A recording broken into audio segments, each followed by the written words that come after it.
नमस्कार, मैं डॉक्टर अतुल मिश्रा। आज हम जैन दर्शन के स्यादवाद सिद्धांत को देखने जा रहे हैं। जैसा कि इसके पहले वाले लेक्चर में हम लोग ने देखा था कि जैन दर्शन का आधारभूत सिद्धांत है संसार में अनंत वस्तुएं हैं।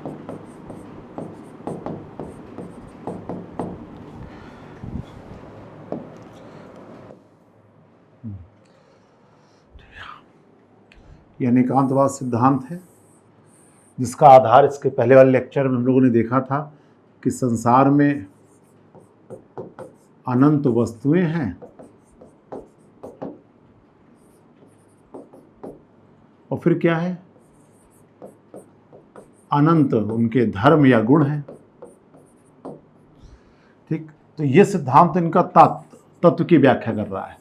तत्व की व्याख्या करने का तात्पर्य यह है कि संसार में वस्तु स्थिति कैसी है, पदार्थ क्या है, द्रव्य क्या है। तो जो भी सत्तावान पदार्थ है, द्रव्य है, जिसकी भी सत्ता है, उसमें अनंत गुण है। एक तो अनंत तत्व है, अनंत गुण है। अब ये तो इनका तात्विक सिद्धांत। अब इसी को अगर आगे बढ़ाएंगे तो इसका मतलब अनंत गुण है। तो जब भी हम जानेंगे तो सापेक्षिक रूप से ही जानेंगे। मतलब भाई बहुत सारे अनंत गुण हैं, हम कैसे जान सकते हैं किसी के संपूर्ण गुणों के बारे में। इसलिए जब भी किसी व्यक्ति के बारे में जानना चाहें, किसी वस्तु के बारे में जानना चाहेंगे तो हम सापेक्षिक रूप से ही जानेंगे।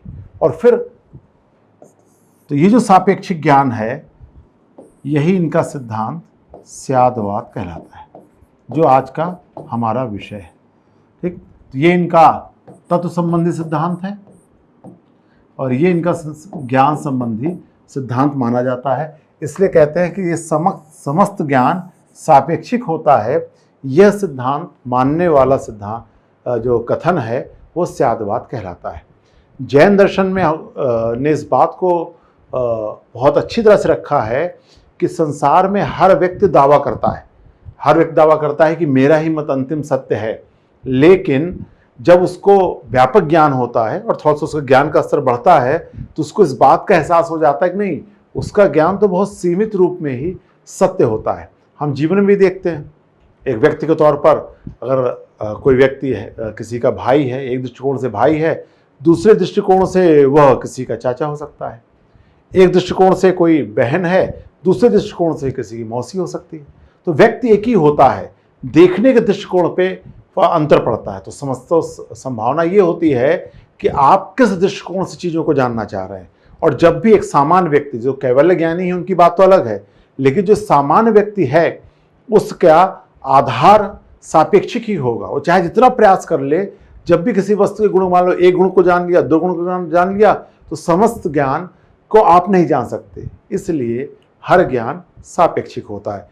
जो जैन दार्शनिक कहते हैं कि इस बात का व्यक्ति को एहसास हो जाए, अगर ज्ञान हो जाए, तो व्यक्ति में कभी झगड़ा ना हो। समस्या क्या होती है, जब हम अपने ही मत को अंतिम सत्य समझकर ज्ञान की प्रक्रिया को आगे बढ़ाते हैं, या अंतिम सत्य समझकर ही हम झगड़ा करते हैं या फिर वाद विवाद करने लगते हैं। तो स्यादवाद इस सापेक्षता को निर्धारित करता है और इस सापेक्षता को वह अपने स्यादवाद सिद्धांत में भी सिद्ध करना चाहता है। इसके लिए उन्होंने जैन दर्शन में उन्होंने बहुत अच्छी तरह से 3 शब्दों का इस्तेमाल किया है। एक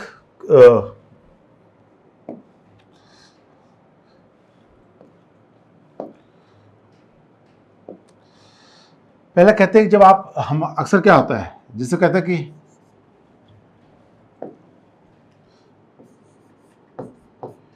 मेरा ही मत सत्य है। कभी कभी हम लोग इस तरह के शब्द का इस्तेमाल करते हैं कि मेरा ही मत सत्य है। कभी कभी होता है कि चलो बहुत बल नहीं दे रहे हैं, लेकिन फिर भी अपने मत, दूसरे के मत का सम्मान नहीं कर रहे हैं। चलिए, मेरा मत सत्य है, ये उससे थोड़ा सा है तो अच्छा, लेकिन पूरी तरह सत्य नहीं है। अब अगला आता है कि मेरे दृष्टिकोण से से यह सत्य है। अब यहां पर जैन दर्शन कहते हैं इसमें अतिवाद है, अपने ही मत को अंतिम सब समझा जा रहा है। इससे बेहतर यह है कि इसमें अतिवाद तो नहीं कि मैं आप जोर दे रहा हूं कि मेरा ही मत सत्य है, लेकिन इसमें यह बात छुपी हुई है कि आप ये इस बात की उपेक्षा कर रहे हो कि अन्य का भी मत सही हो सकता है। इस लाइन में आप उपेक्षा कर रहे हो कि आपका दृष्टिकोण सीमित है। इसलिए सही क्या होता है, जब आप इसको विनम्रता के साथ कहते हो कि मेरे दृष्टिकोण से यह मत सही है। इसलिए इसे उन्होंने दुर्नय कहा कि ये जो है दुर्नय, बेड कमांड। इससे पहले कंप्यूटर में जब शुरू में 2008-9 तक आप कोई गलत बटन दबा देते थे तो उसमें आता था बेड कमांड, दुर्नय। ये किसी भी तरह से सही कथन नहीं है। फिर दूसरा उन्होंने कहा नय, तो ये उससे अच्छी स्थिति है। लेकिन जो कहते हैं प्रमाण नय की बात आती है तो कहते हैं, तो इसी को कहते हैं स्यात् अस्ति। स्यात् मतलब मेरे दृष्टिकोण से सत्य है। और जैन दर्शन कहते हैं जब आप इस तरह की चर्चा करते हो, सापेक्षता की बात करते हो, तभी उसे प्रमाण का, इसलिए उन्होंने शब्द का इस्तेमाल किया है प्रमाण नय, कि प्रमाण नय का आप प्रयोग कर रहे हैं। तो इस तरह प्रारंभिक भूमिका जो आती है स्यातवाद की, वो ये कहलाते हैं कि समस्त ज्ञान सापेक्षिक होता है, और जब भी हम जानेंगे किसी वस्तु को तो सापेक्षिक दृष्टिकोण से ही जानेंगे। तो ये प्रश्न को पढ़ते समय या जब हम इस विषय, इस चर्चा को समझते हैं, तो इसके दो हिस्सों में हमने सिद्ध करते हैं कहाँ से आया, ये अनेकांतवाद। और रोचक बात यह कि अनेकांतवाद और स्यादवाद में संबंध भी पूछा गया है। इसलिए शुरुआत तो अनेकांतवाद से होगी और धीरे धीरे ये जाकर स्यादवाद पे खत्म होता है।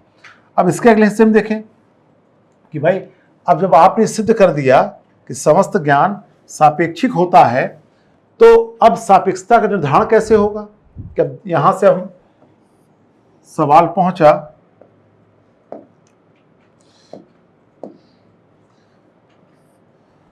कि समस्त अनेकांतवाद से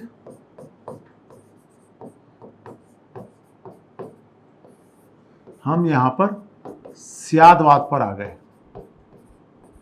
इसमें क्या हो गया, समस्त ज्ञान अनंत वस्तु अनंत गुण है, इसलिए जब भी जानेंगे तो सापेक्षिक रूप से जानेंगे। इस सिद्धांत को स्यादवाद के तौर पर आ गया। अब अपने इस मत को सिद्ध करने के लिए न्याय दर्शन में दो तरह के उल्लेख मिलते हैं। एक तो उन्होंने एक हाथी कथा के द्वारा इसको समझाने का प्रयास किया है, और दूसरा उन्होंने सप्तभंगिनी के माध्यम से सापेक्षिक ज्ञान को सिद्ध करने का प्रयास किया है। अब यहाँ पर चैलेंज क्या आता है कि अगर भाई कह दो कि मेरे दृष्टिकोण से भारत के प्रधानमंत्री मतलब मनमोहन सिंह है, कोई कहे मेरे दृष्टिकोण से भारत के प्रधानमंत्री नरेंद्र मोदी हैं, तो कहते हैं अगर सबके दृष्टिकोण की बात करेंगे तो समस्या पैदा हो जाएगी। क्या यहाँ पर संदेहवाद है, क्या कंफ्यूज है सामने वाला, संदेह कर रहा है। तो जैन दर्शन कहते हैं नहीं, यहां पर संदेह नहीं है। यहां जो कह रहे हैं ना कि मेरे दृष्टिकोण से ये, तो संदेह नहीं, इसमें अधिक स्पष्टता है।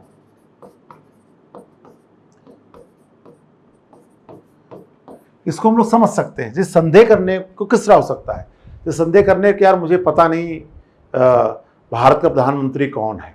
अगर ये संदेह है, मुझे जानकारी नहीं हो पा रही है कि यहाँ, लेकिन जब कोई कह रहा है जहां तक मेरे दृष्टिकोण से, जहां तक मैं जानता हूं समवन एक्स भारत का प्रधानमंत्री है, तो यहां पर संदेह नहीं है, बल्कि यहां पर स्पष्टता है। इसलिए जैन दर्शन का जो स्यादवाद है वो संदेहवाद नहीं है, बल्कि वो अधिक स्पष्ट तरीके से चीजों की व्याख्या कर रहे हैं। और अपनी बात को सिद्ध करने के लिए जैन दार्शनिक हाथी की कथा का उदाहरण बताते हैं, जिसका संक्षेप में उल्लेख अनेकांतवाद के सिद्धांत में भी होता है। अभी और देखिए, जैसे जैन दर्शन का जो सूत्र है, जो आधार है, वो आधार अनंत वस्तुएं हैं, अनंत वस्तुओं के अनंत धर्म है। ये सूत्र है। जैन दर्शन में कुछ भी लिखना होगा आपको शुरुआत यहीं से करनी पड़ेगी। उसी तरह हाथी और 5 अंधों की कथा जो है, ये इसका आधार है। जो देखिए इंट्रोडक्शन में भी आया है, हम लोग तत्वमीमांसा इंद्र पढ़े थे उसमें भी आया है, स्यादवाद में भी हम लोग यहाँ देख रहे हैं। बस परीक्षा में चैलेंज क्या होता है, उसको 1 या 2 लाइनों में आपको लिखना होता है। आप पूरी कहानी नहीं बता सकते। 125 शब्दों या 200 शब्दों में आपको पूरी बात कहनी है, तो आपको 1 लाइन में करना होगा। जैसे उसको कह सकते हैं कि अब कि जो 5 अंधे हैं वो अपने दृष्टिकोण से हाथी के अलग अलग अंगों को छू रहे हैं। जो हाथी के पैर को छू रहा है वो उसे खंबा समझ रहा है, कान को छूने वाला सूप समझ रहा है, और पूंछ समझने वाला झाड़ू समझ रहा है। लेकिन उनका मत सापेक्षिक है, क्योंकि वो अपने दृष्टिकोण सही हो सकते हैं, लेकिन व्यापक तौर से उनका जो सिद्धांत है वह सापेक्षता को निर्धारित करता है। वास्तविक ज्ञान क्या है, इसको जानने की क्षमता किसी में भी नहीं है। वो कौन जान सकता है? हाथी के वास्तविक स्वरूप को कौन जान सकता है? जो कि केवल ज्ञान प्राप्त कर ले या पूरी तरह से वस्तु को देख ले। तो हाथी कथा के उदाहरण के आधार पर वो ज्ञान की सापेक्षता को सिद्ध करते हैं, और ये इसीलिए आपको संदेहवाद के बाद फिर हाथी की कथा का संक्षेप में उदाहरण होगा। अब अगला स्टेप आता है। देखिए बहुत क्रम है, अनेकांतवाद, फिर प्रमाण ने सिद्ध किया, ये संदेहवाद नहीं है, इसको सिद्ध किया, अपने मत को सिद्ध करने के लिए उन्होंने हाथी का उदाहरण दिया। फिर अगले स्टेप में आता है कि ये स्यादवाद तो हो गया, सापेक्षिक ज्ञान हो गया। तो सापेक्षिक ज्ञान को उन्होंने न कहा, तो अब ये न कितने तरह का होता है, किसी विषय के बारे में हम कितनी तरह से बात कर सकते हैं, इसके लिए उनका सिद्धांत आता है सप्तभंगिनय। और ये अलग से एक स्वतंत्र प्रश्न भी बनता है, 7 परामर्श। अब स्पष्ट, अब देखिए अगला स्टेप क्या आया कि समस्त ज्ञान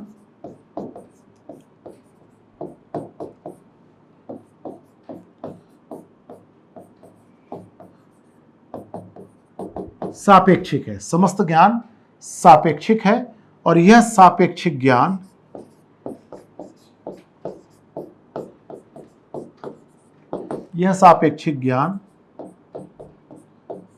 सात प्रकार का होता है। मतलब किसी विषय के बारे में हम 7 तरह के परामर्श कर सकते हैं।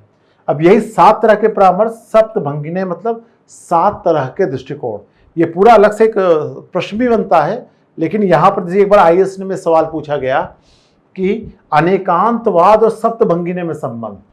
तो अनेकांतवाद से स्यादवाद, तो स्यादवाद सिद्ध हो गया तो फिर इसके बाद सप्तभंगिनय आ गया। तो देखिए समस्त ज्ञान सापेक्षिक है, स्यादवाद।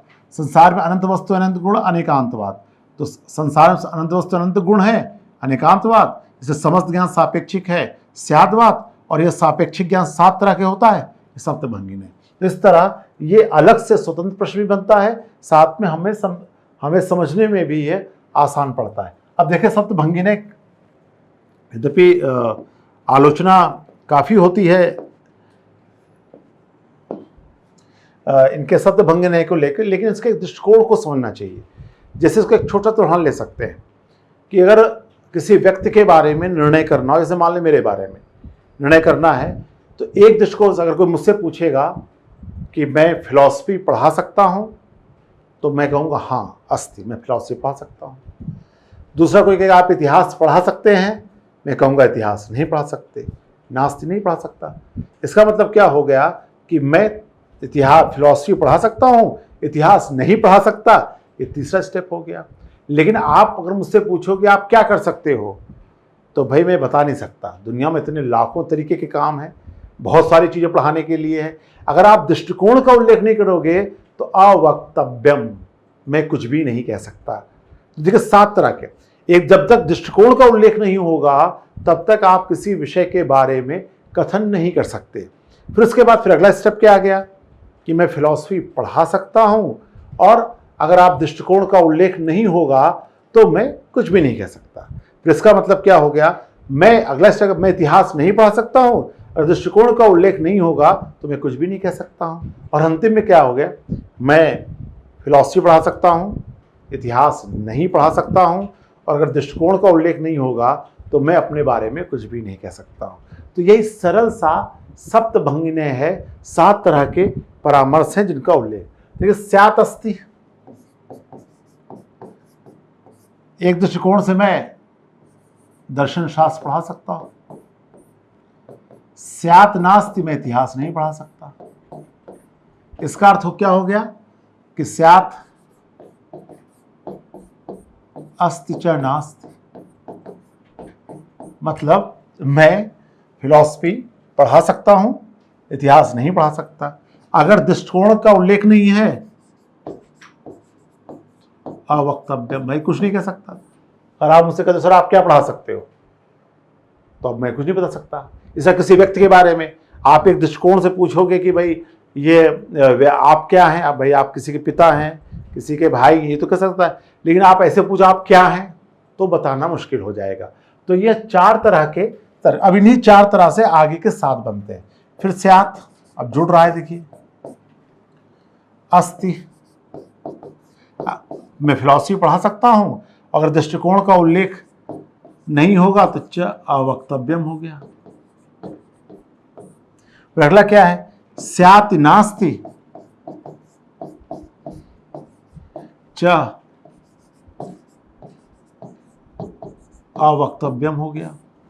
फिर फाइनली क्या होगा, देखिए इसी में स्यात् अवक्तव्यम, स्यात् नास्ति च अवक्तव्यम, फिर स्यात् अस्ति च नास्ति च अवक्तव्यम, ये 7वां आ गया।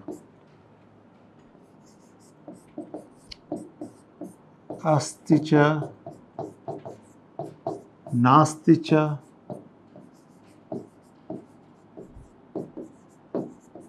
अवक्तव्यम, यही सप्तभंगिन है, बहुत सरल सा है। 2 3 4 5 6, इसी 7 भंगिन है, ये 7 तरह के ये। और आपको परीक्षा, आप देखिए घट के दृष्टिकोण से एक दूसरे उदाहरण से इसको हम समझ लें कि कोई घड़ा पीतल का है, ठीक, घड़ा पीतल का है, इसका मतलब है वो मिट्टी का नहीं है। अब घड़ा क्या हो गया, पीतल का है लेकिन मिट्टी का नहीं है। अब पूछोगे घड़ा क्या है, कह नहीं सकते, और हम इसको के मान ले समझने के लिए, पीतल का है मिट्टी का नहीं है।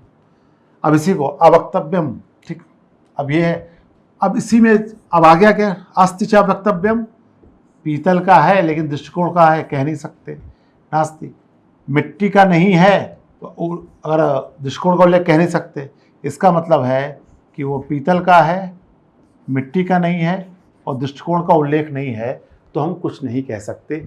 यह इनका स्यात्वाद सिद्धांत है, जिसका एक हिस्सा सप्तभंगिनय के तौर पर आता है।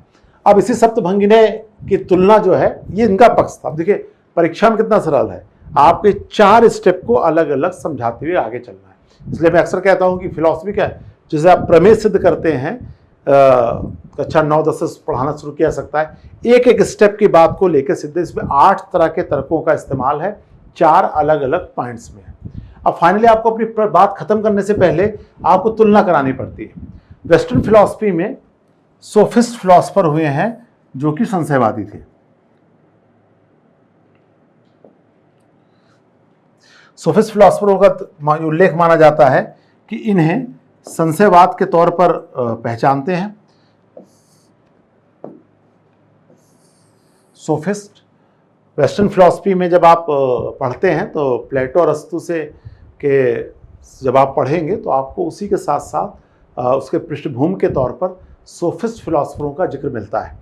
सोफिस्ट दुनिया में वेस्टर्न फिलॉसफी जब हम लोग शुरू करते हैं, यद्यपि आपका सिलेबस प्लेटो से शुरू होता है, तो लेकिन धीरे धीरे होता क्या है कि प्लेटो को समझने के लिए आपको प्लेटो से पहले जाना पड़ता है। प्लेटो के पहले जिन फिलॉसफरों में हुए हैं उसमें सोफिस्ट फिलॉसफर हैं जिनको संशयवादी कहा जाता है। अब सोफिस्टों का देखा जाए, इसके जो प्रणेता थे प्रोटोगोरस। अब कहते हैं, अब पूरी तरह से अगर सोफिस्ट के पूरी बात ना की जाए, संक्षेप में किया जाए, तो जो संशयवादी थे सोफिस्ट, वो कहते थे ज्ञान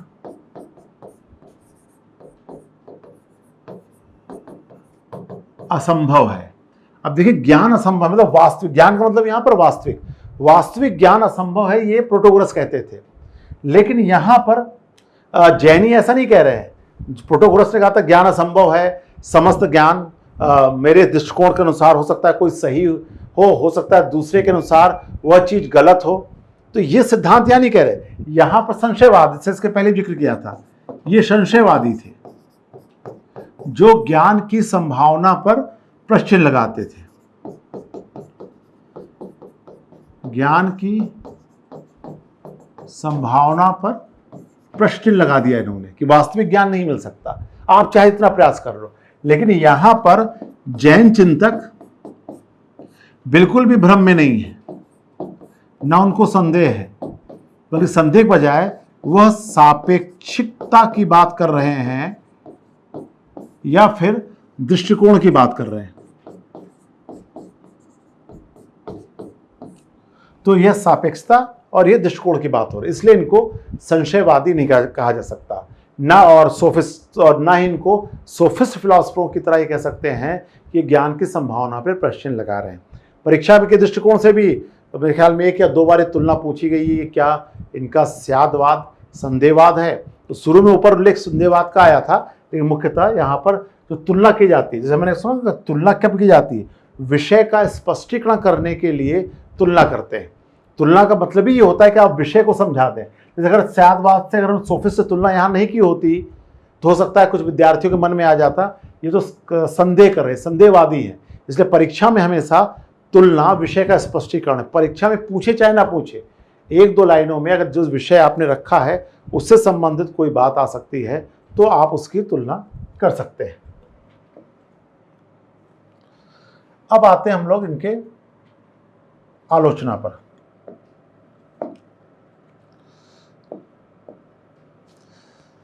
तो यद्यपि है तो बहुत अच्छा सिद्धांत, अगर आप देखें तो सापेक्षता की बात कर रहे हैं, इससे वाद विवाद कम होते हैं। लेकिन एक समस्या यहाँ खड़ी होती है।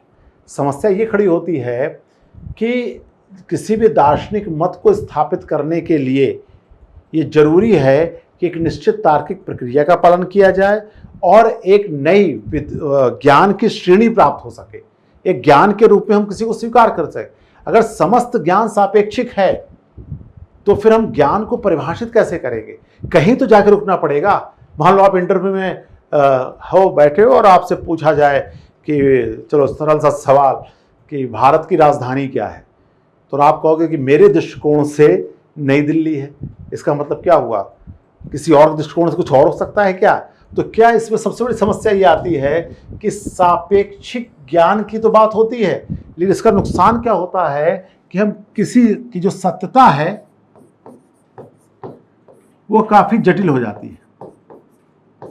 इस सत्यता को जटिल कर देते हैं कि हर व्यक्ति अपने अनुसार ज्ञान को परिभाषित करेगा और हर व्यक्ति ये कहेगा कि मेरे अनुसार अमुक अमुक चीजें होती हैं, तो ज्ञान की संभावना खत्म हो जाएगी। दूसरा, ज्ञान की प्रक्रिया इतनी जटिल हो जाएगी कि व्यक्ति किसी निश्चित निष्कर्ष या सत्य तक नहीं पहुंच सकता। तो इसकी मुख्य आलोचना इसके ज्ञान की सापेक्षता को लेकर होती है। दूसरा, लोगों ने कहा नए सिद्धांत। आलोचना ने कहा कि इन्होंने सात ही क्यों नहीं बनाए, स्यात् अस्ति स्यात् नास्ति। मीमांसक संप्रदाय कहता है कि अगर इनका बस चलता तो ये सैकड़ों न बना सकते, 100 से अधिक बना सकते थे। आप शुरू करते स्यात् अस्ति स्यात् नास्ति अवक्तव्यम, फिर शुरू हो जाते। तो कहते हैं जो नए है इनके नए को सही नहीं माना गया। इन्होंने कहा कि एक तो नए सिद्धांत गड़बड़ है कि बहुत अधिक साथी क्यों, आप सैकड़ों नए बना सकते थे। फिर कुछ लोगों ने कहा चलो आप बना ही रहे थे तो आप 4 तक करते, स्यात् अस्ति स्यात् नास्ति स्यात् अस्ति च नास्ति, फिर आ जाता स्यात्, या फिर इसको हम कह सकते थे अवक्तव्यम। इसका क्या है नहीं है। अब बाकी के जो आगे के हैं वह अपने आप में क्या है, अपने आप में वह एक तरह से इसका रिपीटिशन है। अगर आप देखें तो ये जो पूरे सिद्धांत हैं, अगर इसको हटा दिया जाए तो फिर क्या, अवक्तव्यम, फिर स्यात् नस्ति, ये बार बार रिपीट हो रहे हैं पूरा। अगर आगे का आप देखें, स्यात् अस्ति च अवक्तव्यम, फिर ये यहाँ पर आया, फिर ये यहाँ पर आया, फिर यहाँ पर आया ये अवक्तव्यम का। तो जो अवक्तव्यम आया, ये कहते हैं कि एक की जगह इनका बस चलता तो एक के बजाय ये सैकड़ों नए बना सकते थे। इसके बाद जो मुख्य आलोचना ये है कि अगर हम देखें कि एक दृष्टिकोण से कोई चीज सत्य है, एक दृष्टिकोण से सत्य नहीं है, तो कहते हैं कि यह सत्यता असत्यता को मिला देते हैं। कोई चीज है और नहीं है, इसको मिला दिया। इसलिए कहा जाता है कि इनके चिंतन में सत्य असत्य दोनों, यथार्थ अयथार्थ, यह सब एक दूसरे में मिक्स हो जा रहे हैं। तो यह आलोचना क्या होती है इनमें भाई? है नहीं है, सत्य असत्य, यथार्थ अयथार्थ, सबका मिश्रण हो जाने से यह एक संदेहात्मक सिद्धांत बन जाता है। और फाइनल अंतिम आलोचना आती है, ये पूरे ज्ञान को ही संभावना मात्र बनाते हैं। ज्ञान संभावना मात्र रह जाता है। जो इस पे समीक्षक है वो कहते हैं कि सोफिस्ट ने कहा था कि समस्त ज्ञान असंभव है, ज्ञान असंभव है, और ये पूरे ज्ञान को सिर्फ संभावना मात्र, संभव नहीं, संभावना मात्र बना। ये व्यंग्यात्मक लहजे में जैन दर्शन की आलोचना होती है कि इनका जो स्यादवाद सिद्धांत है, यह सिद्धांत एक और ज्ञान की संभावना पर भी प्रश्न लगाता है, दूसरी तरफ क्या है, यह वास्तविक ज्ञान को आपको मिल नहीं सकता, एक भ्रम की स्थिति पैदा कर देता है। इस तरह जैन दर्शन की आलोचना में स्यादवाद मुख्य रूप से आलोचना का शिकार होता है, और लोगों ने कहा कि जैन दर्शन इसके बहाने जो है वो किसी भी निष्कर्ष पर नहीं पहुंच पाते। यद्यपि आलोचक इससे सहमत नहीं है। यद्यपि हम लोग अगर इसके पक्ष में, जैन चिंतन के पक्ष में कहें तो यही है कि अगर हम लोग देख सकते हैं कि जब ये कह रहे थे कोई चीज़ है या नहीं, तो मुख्यतः ये दृष्टिकोण की बात कर रहे थे। तो जो पहला जो आलोचना आती है कि है नहीं, एक साथ सत्य असत्य को मिला दे रहे हैं, नहीं, इस दृष्टिकोण की बात कर रहे हैं। और दूसरा जो नए की आलोचना हुई है वो महावीर स्वामी ने, जब आत्मा के संदर्भ में महावीर स्वामी से पूछा गया कि आत्मा क्या है, तो कहना एक दृष्टिकोण से है, दूसरे दृष्टिकोण से नहीं है। इसका मतलब आत्मा है और नहीं है। और फाइनली अगर अब है नहीं है और कह नहीं सकते, अवक्तव्य। अब क्या हो रहा है आत्मा है, फिर क्या आत्मा नहीं भी है, भाई अनुभव नहीं आ रही, है और नहीं दोनों। और अगर हम कह सकते, तो ये उन्होंने आत्मा के बारे में कहा था। लेकिन बाद में जैन चिंतक आए, कुंदाचार्य, उन्होंने इसी चार को मिला के उन्होंने ये 7 कर दिए, सप्तभंगी ने कहलाता है। लेकिन फिर भी इन आलोचना ये स्पष्टीकरण पर्याप्त नहीं है। फिर भी जैनियों का ये सिद्धांत एक तो क्या कर रहा है, समन्वय। जो अलग अलग दार्शनिक अपने मतों के लिए झगड़ते रहते हैं, उनमें यह एक तो समन्वय स्थापित कर रहा है।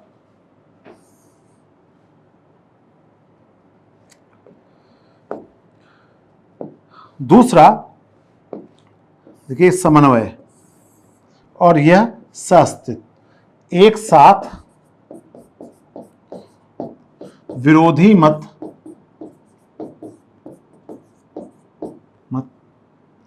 स्वीकार हो सकते हैं। ठीक, तो ये एक बहुत बड़ी स्थापना है इनका। और दूसरा क्या है, इतना ही नहीं कर रहे, ये विरोधी मतों को समन्वित भी कर रहे हैं। ये 2 दृष्टिकोण अंत में आपको अपने आंसर राइटिंग में अंत में बताना पड़ता है कि किस तरह ये अलग अलग मतों को, किस तरह ये समन्वय स्थापित कर रहे हैं और किस तरह यह सह-अस्तित्व को सिद्ध कर रहे हैं। तो ये था जैनियों का स्यादवाद सिद्धांत। अब हम लोग अगले लेक्चर में इसका अंतिम सिद्धांत देखेंगे, बंधन और मोक्ष।